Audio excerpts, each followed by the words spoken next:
ঈদুল আজহা, এর সময় সীমানা কতদিন? 3 দিন, 9, 10, 11, 10, 11, 12।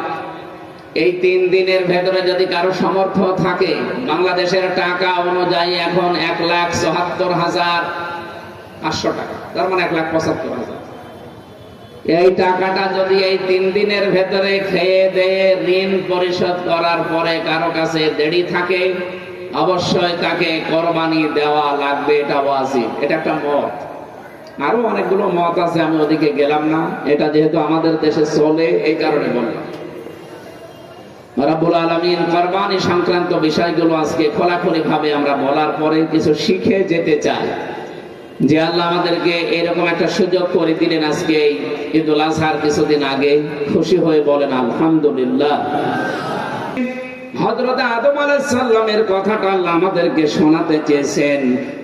কি আছে এর ভেতরে আপনি আজকে নিয়ে যাবেন। আমি খুব অল্প কথা শেষ করব ইনশাআল্লাহ। রব্বুল আলামিন বলেন, ওয়াতলু আলাইহিম নাবা বনাই আদম বিল হক। হে নবী, আপনি আমার উম্মতের কাছে হযরত আদম নবীর 2 সন্তানের কাহিনী তেলাওয়াত করে করে তাদেরকে শোনান। প্রশ্ন আসতে পারে, আমরা কি আদম নবীর জামানার লোক? আমাদের কাছে তেলাওয়াত করে আদম নবীর 2 সন্তানের কাহিনী শোনানো লাগবে কোন কারণে? কেন লাগবে? কারণ সেই সময় এখন চলছে। একটু আপনি খালি অর্থটা শোনেন, বুঝে ফেলবেন। রব্বুল আলামিন বলেন, ওই জামানায় যে নিয়মটা ছিল, ভাই বোনের সাথে বিয়ে হতো ওই শরীয়তে, কারণ মানুষ তো ছিল না। এই 2টা মেয়ে 2টা ছেলে এভাবে সিরিয়াল করে আসতো আদম নবীর। ওই প্রথম ছেলে আর এই পরের যে মেয়ে আছে বড়টা, এটার সাথে বিয়ে হতো।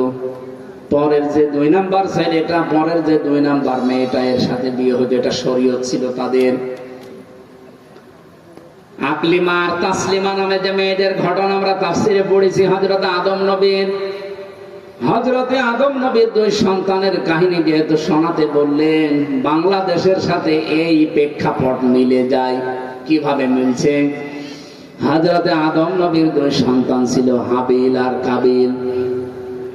হযরতে হাবিল ইনি যেমন নরম সরম ছিলেন, যার সাথে বিয়ে হওয়ার কথা তিনি মেনে নিয়েছিলেন।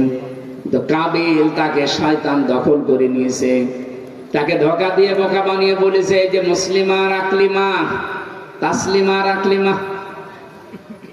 এই মেয়েটা ওই রকম না দেখতে, সুতরাং সিরিয়ালটা ভঙ্গ করা লাগবে। এই যে মেয়েদের প্রতি আকর্ষণ, এটা সেই প্রথম দিন থেকে চলে আসতেছে। এই জন্যই তো মেয়েদের পর্দায় থাকার বিধান। শয়তান যখন কাবিলকে কবজা করে ফেলেছে, তাকে ধোঁকা দিয়ে বোকা বানিয়ে 2 জন মিলে গেল হযরতে আদম নবীর কাছে, বাবা আমি এই তাস আকলিমাকে চাই না। হিমা ওয়ালামি তাকাব্বাল মিনাল আখির। ওই জামানায় ছিল এই নিয়মটা। কেউ যদি কোরবানি কবুল করাতে চায়, আল্লাহর দরবারে পছন্দনীয় হতে চায়, তাহলে চাটিয়াল ময়দানে পশু জবাই করে রেখে আসবে। যার পশুর টাকাগুলো হালাল, আকাশ থেকে আগুনের ঝলকে সেটা পুড়িয়ে ফেলবে। কাবিলেরটা পড়ে নাই, হাবিলেরটা অলরেডি পুড়িয়ে গেছে। আল্লাহ রাব্বুল আলামিন বলেন, আমি একজনেরটা কবুল করলাম আর একজনেরটা করি নাই, কারণ সে আমার বিধানটা মানে নাই। তার মানে আল্লাহর বিধান বাদ দিয়ে কেউ যদি কিছু উৎসর্গ করে, ওইটার 1 নাম্বার প্রমাণ কবুল হয় না। এখন কোরবানির যে বিধানটা আমরা পেয়েছি, এটা দেওয়ার আগে আল্লাহর যে নিয়ম নীতিগুলো সামনে আছে, এইগুলো যদি সত্যি কেউ পালন না করে 5 লাখ টাকার ঘর কিনে দিয়ে দিল, ওটা কবুল হবে? আরো জোরে বলেন, লাইয়ানালাল্লাহা লুহুমুহা ওয়ালা দিমাউহা ওয়ালাকিন ইয়ানালুহুত তাকওয়া মিনকুম। তোমাদের কোরবানির গোশত, বড় বড় গোশতগুলো চর্বি, এর চামড়া এর খুর ঠ্যাং এগুলো আমি আল্লাহর কাছে নাক শিং পৌঁছায় না, আমি আল্লাহর কাছে শুধু আসে তোমাদের ভেতরের ভীতিটা, সত্যি কতটুকু ভয় করে জীবন চালাও ওইটা আমি আল্লাহর কাছে আসে। কবুল যখন একজন একটা হয়নি, এই লোকটা করবে কি? ও শয়তান যে তোরে দখল করে আছে, ও একবার এই কথা দিয়েছে, তোরটা কবুল হয়েছে, আমারটা হয়নি। তোরে দেশের জনগণ ভালোবাসে, আমারে ভালোবাসে না, আমি তোরেই মেরে ফেলবো। আমি অন্যদিকে না নিয়ে আদম নবীর এই ছেলের কাহিনী আর বাংলাদেশের কাহিনী এখন মিলাম তো। একটা দল 17 বছর জুলুম অত্যাচার নির্যাতনের শিকার হয়ে এই 2 বছরের ভেতরে বাংলাদেশের মানুষের মন প্রায় জয় করে ফেলেছে। আর একটা দল, তারাও তো জুলুম অত্যাচার নির্যাতনের শিকার ছিল, কিন্তু কি এমন করলো এই 2 বছরে, মানুষ এখন তাদেরকে আর দলের নামই বলে না, নাম ধরলে তাদের আলাদা একটা নামে ডাকে। এখন যদি আপনি নিজেকে সংশোধন না করে, নিজের পেছনের দোষগুলো আবিষ্কার না করে, কোন কারণে মানুষ আমাকে দেখতে পারে না, মানুষ আমাকে ঘৃণা করে, আমাকে সন্ত্রাসী বলে, আমাকে চাঁদাবাজ বলে, কেন বলে, এগুলো আবিষ্কার করে পরিবর্তন হন না। এখন যাদেরকে মানুষ ভালোবাসে যদি মনে করেন ওই কাবিলের মতো আমি তোরেই মেরে ফেলবো, তোরেই রাখবো না, তাহলে আপনি কি মানুষের মতো কাজ করছেন, না শয়তান আপনাকে দখল করে নিয়েছে? আমি একটাও কি বানিয়েছি?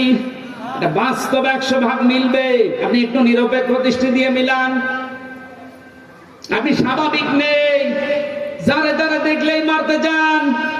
কোন কারণে আজকে আপনি নাসির উদ্দিনের উপর অত্যাচার চালিয়েছেন, হামলা চালিয়েছেন? কোন কারণে আপনি জবাব দিতে পারবেন? সে কি দেশের নাগরিক না?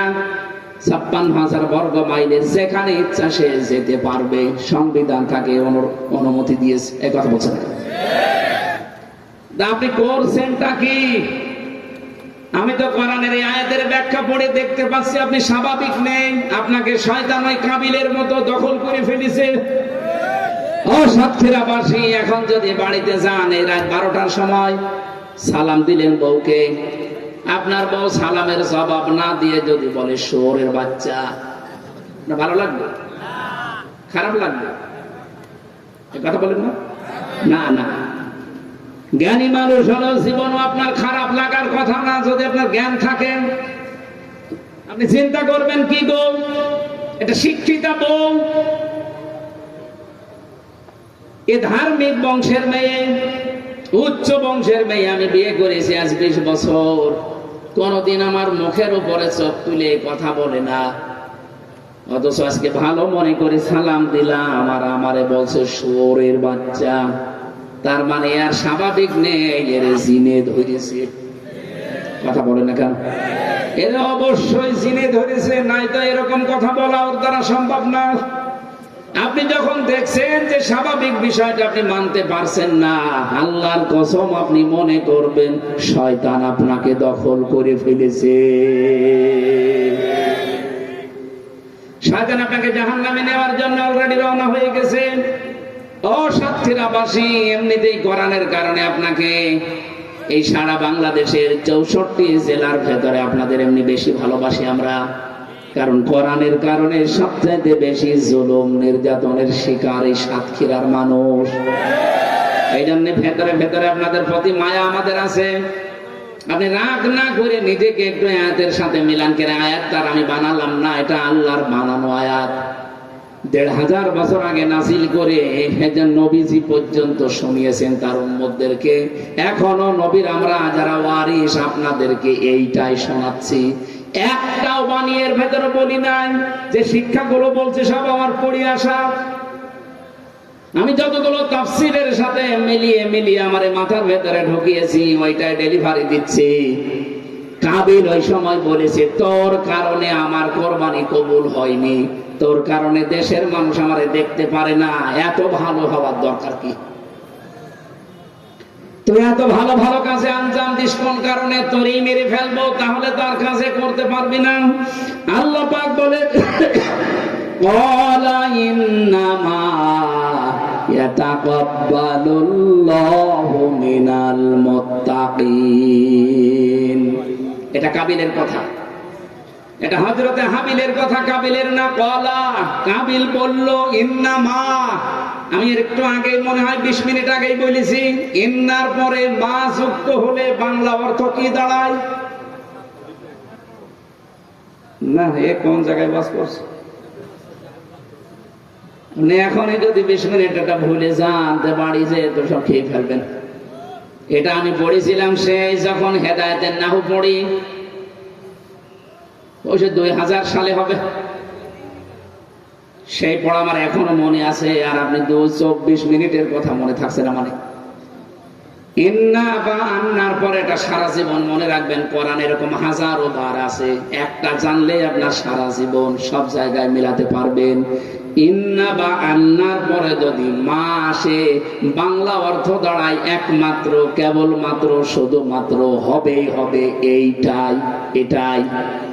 এরকম 99টা অর্থ আছে এই শব্দটার, আমরা একটা ধরি, একমাত্র। ইন্নামা, হযরতে হাবিল ডাক দিয়ে বলেছে, ভাই কাবিল, আপনার চরিত্র ভালো না, আপনি আল্লাহর বিধান না মেনে আমাকেই মেরে ফেলতে চান, আপনার কোরবানি কবুল হয়নি, তাই আপনি কান খাড়া করে শোনেন, একমাত্র কোরবানি কবুল করে থাকেন মহান আল্লাহ, শুধুমাত্র যারা তাকওয়াবান মুত্তাকি তাদেরটা। আপনি মুত্তাকি হতে পারেননি, এজন্য তো আপনারটা এখনো পড়ে আছে, কবুল হয়নি। আর ওই দোষ আপনি আমার উপরে চাপিয়ে আমাকে মেরে ফেলতে চান। আল্লাহ রাব্বুল আলামিন বলেন, লাইম বাসাত্তা ইলাইয়া ইয়াদাকা লিতাকতুলানি মা আনা বিবাসিতি ইয়াদিয়া ইলাইকা লিআকতুলাক। এই অবস্থায় কাবিল কি করেছিল? হাবিল। আমরা যেহেতু এখন বাংলাদেশে, আমার এই আয়াত পড়ার পরে মনে হয় হাবিলের ওই পর্যায়ে আমরা আছি। এই কথা বলছি না? আর কিছু মানুষ অলরেডি কাবিলের ভাইরা ভাই হয়ে গেছে।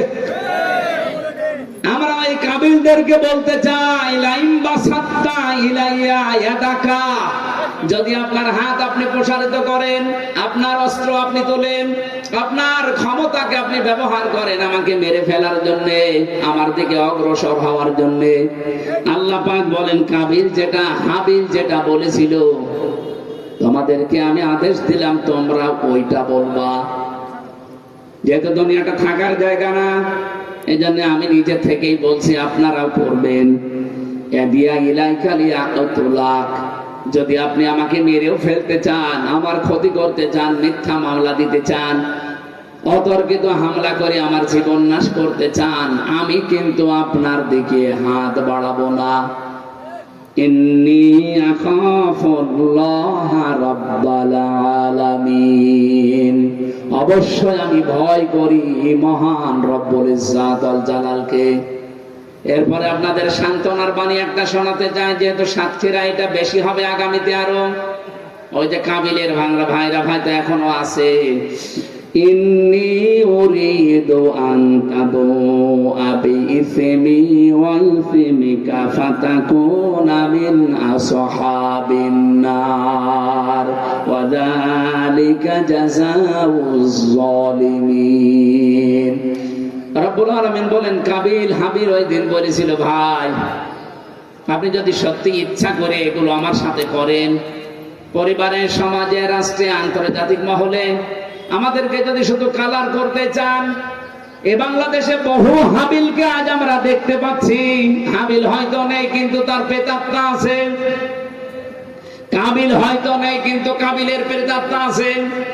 আমি নাম ধরেই বলছি, কাবিলের প্রেতাত্মা বাংলাদেশে ঝিনাইদহ রাশেদ খান নামে একটা লোক আছে না, এটা কাবিলের প্রেতাত্মা। কাবিলের সাথে ওর জীবনের মিল আছে। যে যাই করুক না কেন, একটা গোষ্ঠীর উপরে দোষটা চাপিয়ে নিজেকে ভালো সাজায়, এটা কাবিলের গুণ। আপনি দেখেন সারা বাংলাদেশে যেখানে যা হবে, এই লোকটা সর্বপ্রথম মুখ খোলে যে একটা দলের উপরে দোষটা চাপিয়ে দাও। আপনি আপনি কিন্তু নিজেও জানেন যে এই দোষের এই দোষের সাথে এই দলের কোনো সম্পর্ক নেই, কিন্তু তাকে কালার করার জন্য আপনি উঠে পড়ে লেগেছেন। যেই জাতি যেই কাজ করে না তার উপরে যদি কেউ ওইটা চাপিয়ে তাকে জাতির সামনে কালার করে দেয়, হয়তো সাময়িক কিছু মনে করছেন না, আল্লাহ বলেন কি হবে, হাবিল বলেছিল, ভাই কাবিল, আমি চাই আপনি আমার উপরে জুলুম করে অত্যাচার করে অতর্কিত হামলা করে আমাকে মেরে ফেলার মাধ্যমে যে পাপ হবে এই পাপটা আপনি বহন করেন। আর আমাকে মেরে ফেললে যেহেতু আমি নিরপরাধ, কারণ একটা মানুষকে মেরে ফেললে অন্যায় ভাবে সেই লোকটা জান্নাত পাবে, কিন্তু যেই লোকটা মেরে ফেলেছে তার চারটা শাস্তি, তার প্রথম শাস্তি হবে জাহান্নাম। ফাকাব্বাত লাহু নাফসুহু ক্বাবলা আখিহি ফাকাতালাহু ফাসবাহা মিনাল খাসিরিন। শয়তান এই কাবিলকে প্ররোচনা দিল, তার নফস তাকে ধোঁকা দিয়ে তার ভাইকে হত্যা করালো। শেষ পর্যন্ত এই মহিলার কারণে, এই নারী ঘটিত বিষয়ের কারণে তার নিজের ভাইকে সে শয়তানের ধোঁকায় পড়ে নফসের জালে পড়ে হত্যা করে ফেললো। আল্লাহ বলেন ফাসবাহা মিনান নাদিমিন, সে অনুতপ্তদের, সে ক্ষতিগ্রস্তদের অন্তর্ভুক্ত হয়ে গেল। ফাসবাহা মিনাল খাসিরিন। আজ আমি বাংলাদেশের সাথে আয়াতটা মিলিয়ে বহু মানুষের জীবনের সাথে আজকে মিল খুঁজে পাচ্ছি। যেহেতু রেকর্ড হচ্ছে সারা বাংলাদেশে যাবে, আমি শুধু ইঙ্গিত গুলো দিলাম। আপনাদের যাদের বিবেক আছে এখান থেকে কোরআনের এই শিক্ষাটা নিয়ে বাকি জীবন চালাবেন। আল্লাহ তাওফিক দেন, বলেন আমিন। কোরবানি এটা শুধুমাত্র গরু জবাই করে খেয়ে ফেললে কোরবানি আদায় হবে তা না। এখান থেকে যদি আপনি সত্যি মুত্তাকির জীবন গঠন করার সিদ্ধান্ত নিতে না পারেন, আল্লাহর কসম মানুষের উপরে জুলুম করব না, জুলুম হতে দেব না, এরকম জীবন তৈরি করতে যদি সচেষ্ট না হন, 1000টা গরু কোরবানি দিলেও কবুল হবে না। কারণ ইন্নার পরে মা আছে। কথা বলেন ঠিক কিনা? আল্লাহ আমি সহ যারা এবার কোরবানি দিচ্ছে, আগামীর বাংলাদেশ আমাদের এই কোরবানির শিক্ষা অনুযায়ী তৈরি করার তৌফিক দাও। নিজে অন্যায় এখন আর জেনে শুনে করব না, কে অন্যায় করতে গেলে আমি হতেও দেব না। এইটার নাম ছিল কোরবানি। এই কোরবানি যদি আজ বাংলাদেশে এই জিলহজ মাসের 10, 11, 12 তারিখে যেটা দিয়ে যাবে আমরা যদি সত্যি নিতে পারতাম, রব্বুল আলামিন বলেন আমার প্রতিটি নবীজিকে দিয়ে বলাচ্ছেন কুল্লু উম্মতি ইয়াদখুলুনাল জান্নাহ, আমার প্রতিটি উম্মত জান্নাতে যাবে ইল্লা মান আবা, শুধু আবা বাদ দিয়ে। সাহাবীরা প্রশ্ন করলেন, হে নবী আবা কাকে বলে? আল্লাহর নবী বলেন যারা আমার কোরআনের ব্যাখ্যা, আমার হাদিসের ব্যাখ্যা শোনার পরে যারা মেনে চলে, এই মানুষটাই আমার সাথে জান্নাতে থাকবে। আর যারা আমাকে জানার পরও অস্বীকার করে নফসের গোলামি করবে, এই মানুষগুলোই আবা, এরাই জাহান্নামের অধিবাসী।